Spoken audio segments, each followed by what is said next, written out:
Pakistan cricket বোর্ডে কিছু লোক বলতেছে যারা এখন বর্তমানে সিলেকশন কমিটিতে আছে, আমরা এই টিমকে বাংলাদেশে পাঠাইনি। খেয়াল করে দেখবেন এই কোডটা। তারা বলতেছে টি-20 বিশ্বকাপের ভরাডুবির পরে আমরা যখন বাংলাদেশে আসছি, তো এই টিমটা আগের যারা কর্মকর্তা ছিল তারা সিলেকশন করে দিয়ে গেছে। তা না হলে আমরা কোনো সময় একটা টিমের 6 জন ডেপুটেন্ট প্লেয়ারকে বাংলাদেশে পাঠাতাম না। প্রথম ম্যাচে যখন নাইট রানার পেসে তারা টিকতে পারলো না, এখন কিন্তু ওই ধরনের মন্তব্য কিন্তু পাকিস্তান গণমাধ্যম থেকে শোনা যাচ্ছে যে এই কাজ এখন বা এই দায় দায়িত্ব তারা এখন নিতে চাচ্ছে না।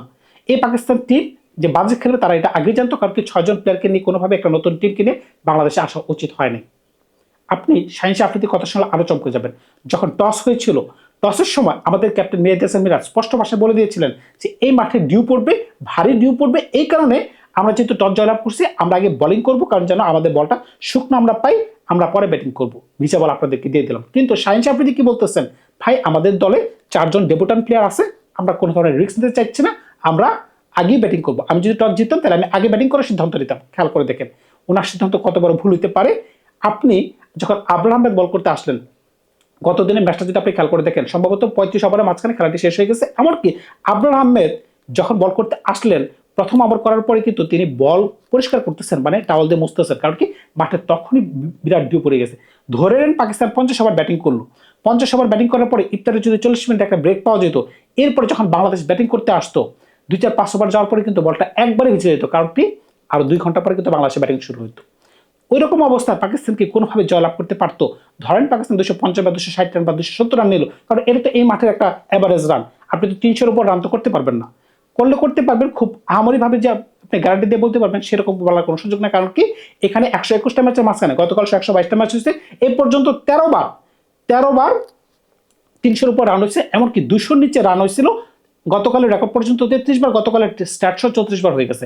সুতরাং আপনি যে আমারই ভালো করতে পারবেন এই মাঠে, এটা কিন্তু কখনোই সম্ভব না। গতকালকে নাহিদ রানা যে ধরনের বোলিং করছে, দুর্দান্ত মানে দুর্দান্ত। তবে আমি একটা ভুলের কথা কিন্তু বলেছিলাম। ভুলটা কি ছিল, যখন তিনি 5টা উইকেট নিতে পারছেন, 5টা উইকেট নিতে পারার পরে কোনোভাবেই তাকে ষষ্ঠ ওভার এমনকি সপ্তম ওভারটা দেওয়া উচিত হয় না। কারণটা কি, যদি একটা পেস বলার ইনজুরি কবলে পড়ে যায়, তখন কিন্তু তার ক্যারিয়ার কিন্তু আজীবনের জন্য শেষ হতে পারে। আমরা কিন্তু অনেকগুলো পেস বলার দেখছি, তাদের পিক টাইমে তারা 2-3 বছর খুব ভালো করতে পারতো, কিন্তু তারা হারাই গেছে কি কারণে, শুধুমাত্র ইনজুরির কারণে। পেস বলারদের সমস্যাটা এইটা। সুতরাং বুঝতেই পারছে ব্যাটসম্যানদের এই ধরনের কোনো সমস্যা হয় না, তারা দিনের পর দিন টেস্ট ম্যাচ খেলতে পারবে, কিন্তু বলাররা কিন্তু একটা সময় পরে হারায় যায়। কারণটা কি, তাদের পেস কমে যায়। আপনি দেখেন শাহিন আফ্রিদি 2020-21 মৌসুমে কোন ধরনের ধার ছিল, আজকে এই শাহিন আফ্রিদিকে তুলনা করে দিতেছে বাংলাদেশি ব্যাটসম্যানরা। প্রথম ওভারে 3টা করে 4 খাইছেন। এমনকি পাকিস্তানের ট্যাকটিক্স যে ভুল, খেয়াল করে দেখবেন, হয়তোবা আমরা তাদেরকে খুবই অল্প রানে সীমাবদ্ধ করে দিচ্ছি, কিন্তু পাকিস্তান ফাহিম আশরাফকে দিয়ে বোলিং স্টার্ট করছে। যদি একটা টিম জেতার জন্য খেলতে চায়, তাহলে কিভাবে ফাহিম আশরাফকে দিয়ে বোলিং করাতে পারে অ্যাজ এ ওপেনিং প্লেয়ার, যেখানে জুনিয়র ওয়াসিম আকরাম জুনিয়র বেঞ্চে বসে আছেন, বেঞ্চে না দলে আছেন, কিন্তু তিনি নতুন বল করতেছেন না। এখানে কি মাইক হাসানকে দোষ দিব, কি দলের ক্যাপ্টেনকে দোষ দিব? এখানে পাকিস্তানকে নিয়ে কথা বলতে হচ্ছে বেশি, কারণ কি পাকিস্তান এমন একটা খেলা খেলছে যেটা কোনো সময় আশা করা যাচ্ছে না। কারণটা কি, বর্তমানে যারা টেস্ট প্লেইং ন্যাশন আছে সারা বিশ্বের মাঝখানে, পাকিস্তান টিম সবচেয়ে বাজে টিম। সুতরাং এমন একটা টিমকে যদি হারায়, যদি আমরা বলি উই প্লেড ভেরি ওয়েল, আমরা খুবই গর্ববোধ করতেছি, ভাই এখানে গর্ববোধ করার কিছুই নেই।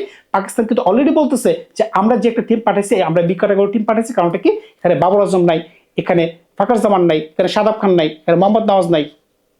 সুতরাং ভাই তারা কিন্তু পোল্টি মেরে ফেলছে। পোল্টি কেন মেরে ফেলছে, বর্তমান যে সিলেকশন কমিটি আছে তারা কিন্তু বলতেছে এই টিমটা আমরা পাঠাই না, কারণ আগের যে সিলেকশন কমিটি ছিল টি-20 বিশ্বকাপের সময়, তারা কিন্তু এই টিমটাকে সিলেকশন করে দিয়ে গেছে। এখন কিন্তু তারা কিন্তু দায় কিন্তু এড়াই ফেলতেছে, যদি তারা বাংলা ওয়াশ হয়ে যায়, যেন তাদের উপর কোনো ধরনের আঁচ না পড়ে যে তোমরা এই টিমটা পাঠাইছো।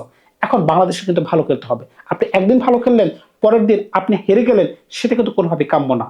একটা ম্যাচ যে পিচে খেলা হয়েছে, হয়তো বা পরের ম্যাচটা ওই পিচে খেলা হবে না, সেটা কিন্তু স্বাভাবিক ব্যাপার, কিন্তু পরের পিচটা কেমন হতে পারবে, আমরা কিন্তু যেহেতু বাংলাদেশের মানুষ বা যারা বাংলাদেশি প্লেয়ার, তাদের কিন্তু বোঝা উচিত যে পরের পিচটা কিরকম হতে পারে। কন্ডিশন অনুযায়ী কিন্তু আমাদেরকে অ্যাডাপশন করতে হবে, প্লাস এক্সিকিউশন করতে হবে। নাহিদ রানা যে ধরনের দুর্দান্ত বোলিং করতে পারছেন, দুর্দান্ত মানে দুর্দান্ত। এমনকি তানজিদ যেভাবে যে ধরনের শট খেলছেন, ফাহিম আশরাফকে একবারে 3 বলে 3-4, এমনকি আবরার আহমেদকে ছক্কার পর ছক্কা, এমনকি তাদের প্রিমিয়াম বলার শাহিন আফ্রিদি 4-8-4। সুতরাং বুঝতেই পারতেছেন এই ব্যাটসম্যান কিন্তু থামার মতো প্লেয়ার না। বেশি ব্যাটসম্যান কিন্তু লাগে না, বেশি বলার কিন্তু লাগে না। আপনি খেয়াল করে দেখেন, ইন্ডিয়ার দিকে একটু দেখেন, ইন্ডিয়া যখন খাদের কিনারে পড়েছিল, শুধুমাত্র 2জন বলার, শুধুমাত্র 2জন প্লেয়ার ইন্ডিয়াকে বিশ্বকাপ জিতে দিছে। এক হচ্ছে সঞ্জু স্যামসন, উপরে ধারাবাহিকভাবে রান করে গেছেন, এমনকি নিচের দিকে জাসপ্রীত বুমরা প্রত্যেক ম্যাচেই ভালো বল করে গেছেন। এখন বাংলাদেশ টিমে যদি আমরা আমরা যদি এরকম ক্যাটাগরিতে টপ লেভেলের উপরে মানে ব্যাটিং লেভেলে 2 থেকে 3 জন এমনকি নিচে 1 থেকে 2 জন ভালো বলার যদি পিক করতে পারি আর বাকি প্লেয়াররা যদি তাদেরকে সাপোর্ট করে যায়, শুধুমাত্র এটা করলেই যথেষ্ট হয়ে যাচ্ছে পাকিস্তান টিমকে হারানোর মতো। এমনকি অদূর ভবিষ্যতে আমরা যখন 2027 বিশ্বকাপ খেলতে যাব, আমাদের টিমটা কিন্তু আমরা বিল্ড করে নিয়ে যেতে পারবো। আর কন্ডিশন যদি এরকম হয়, গতকাল ভিডিওতে কিন্তু আমি বলেছিলাম, যদি এই ধরনের ফেভারেবল পিচ হয় বাংলাদেশের পেস বোলাররা কিন্তু দুর্দান্ত হতে পারবে।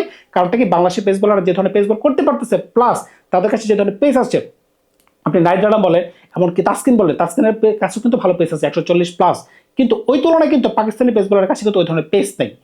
এখানে কিন্তু তারা একটু ঝামেলায় পড়ে যেতে পারবে। তবে হারিস রুফ যেহেতু দলে আছে, আজকে মনে হচ্ছে হারিস রুফকে তারা ইনক্লুশন করতে পারবে। কিন্তু হারিস রুফের কাছে পেস থাকলে কি হবে, কিন্তু তিনি হচ্ছে টি20 বলার, তিনি 4 ওভারে বেশি বলই করতে পারেন না। তিনি টেস্ট ম্যাচ তো খেলেনই না, তিনি ওয়ানডে ফর্মেটে কিন্তু তার ফর্ম কিন্তু খুবই বাজে, খুবই বাজে, মানে খুবই বাজে। এখন বাংলাদেশ যদি একটু বুঝে খেলতে পারে, তার কিন্তু বাংলাদেশের কাছে সুবর্ণ সুযোগ, তারা কিন্তু এইবার আমরা কিন্তু তাকে বাংলা বশ করতে পারবো, পাকিস্তানের কথা বলতেছি। তবে বাংলাদেশ যদি বেশি ঘাবড়ে যায়, মানে অতি রুবি হয়ে যায়, তার কিন্তু সমস্যা। আপনাকে step by step, baby step বলে একটা কথা আছে। আপনি প্রথম ম্যাচ হারাইছেন, দ্বিতীয় ম্যাচে তাকে খুব সুন্দরভাবে হারান, পরেরটা পরের ব্যাপার। আগে আমাদের সিরিজ জয় লাভ করতে হবে। প্রথম কথা কি, আমাদের 2027 বিশ্বকাপের জন্য আমরা যেন আমাদের রাস্তাটা ক্লিন করতে পারি। কারণটা কি, আমরা যেন কোনো ধরনের বাছাই পর্বের ঝামেলায় না পড়ি। আমরা যদি কোনো কারণে সিরিজটা জয় লাভ করতে পারি, তাইলে কিন্তু আমাদের পয়েন্ট কিন্তু বেড়ে যাবে। প্লাস যদি কোনো কারণে আমরা যদি তাদেরকে হতাশ করতে পারি, তখন তো আমাদের জন্য সোনার সোহাগা। তবে বলারদের প্রতি আমাদের সচেতন থাকতে হবে, বিশেষ করে যারা খুবই দ্রুতগামী বলার নাইট দ্বারা, তাদের যেন ওয়ার্কলোড ম্যানেজমেন্ট এই শব্দটা যেন তাদের ব্রেনে থাকে।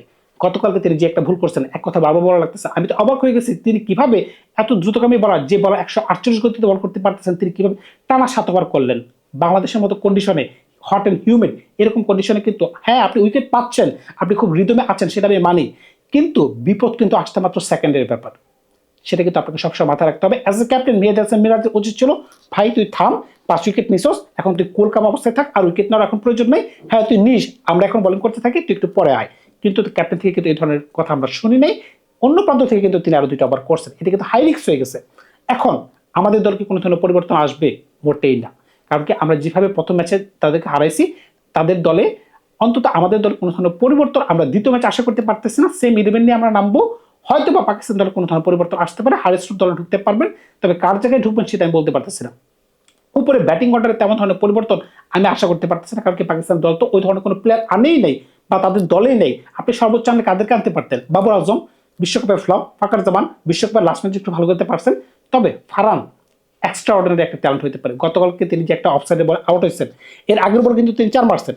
তবে এই সাইডের বলগুলোতে কিন্তু তার একটু সমস্যা আছে। কেন সমস্যা আছে? অফসাইডের বলগুলোতে তিনি যখন গ্লোরি শট খেলতে যান, তখনই কিন্তু তার ব্যাটটা একটু এরাতেরা হয়ে যায়, এই কারণে কিন্তু তিনি ক্যাচ দিয়ে বসেন। আপনি যদি বিশ্বকাপে খেয়াল করে দেখেন, টি20 বিশ্বকাপে সর্বোচ্চ রান শিকারী তিনি, কিন্তু তিনি এই বলগুলোতে কিন্তু তিনি ফাইসে যেতেন। সুতরাং বুঝতেই পারতেছেন, এই ব্যাটসম্যানটাকে যদি আমরা খুব দ্রুত আউট করতে পারি, তাইলে পাকিস্তানের কোমর ভেঙে যাবে। এমনকি মিডল অর্ডারে যদি আমরা সালমান আগা, গতকালকে কিন্তু সালমান আগা যে ধরনের হুক করতে গেছেন, এই ধরনের বল কিন্তু তিনি হুক করতে পারেন না, যদি এই লেন্থে তাকে বারবার বল দেওয়া হয়। আর গতকালকে আমরা যে ধরনের বল দিচ্ছি একদম গুড লেন্থে, এমনকি শর্ট বলগুলো কিন্তু আমাদের কাজে আসছে, কারণ কি আমাদের বলে পেস ছিল।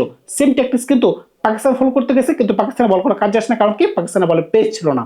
পেজ যে গুরুত্বপূর্ণ, এমনকি পেজ যে এক্সপেক্টর, সেটা কিন্তু প্রমাণিত হয়ে গেছে। তারা বুঝতেই পারতেছে, আমরা কিন্তু আশাবাদী এইবার আর কিন্তু আমরা তাদেরকে ছাড়বো না। তারা দুর্বল টিম, একটা কথা কিন্তু আরেকটা মনে করতে হবে, পচা সামগ্রী কিন্তু পা কাটে, এরকম কিন্তু করা যাবে না। ধন্যবাদ সবাইকে, ভালো থাকবে আপনারা। নতুন কোনো গল্প নেই, খুব শীঘ্রই হাজির হবো আপনাদের সাথে।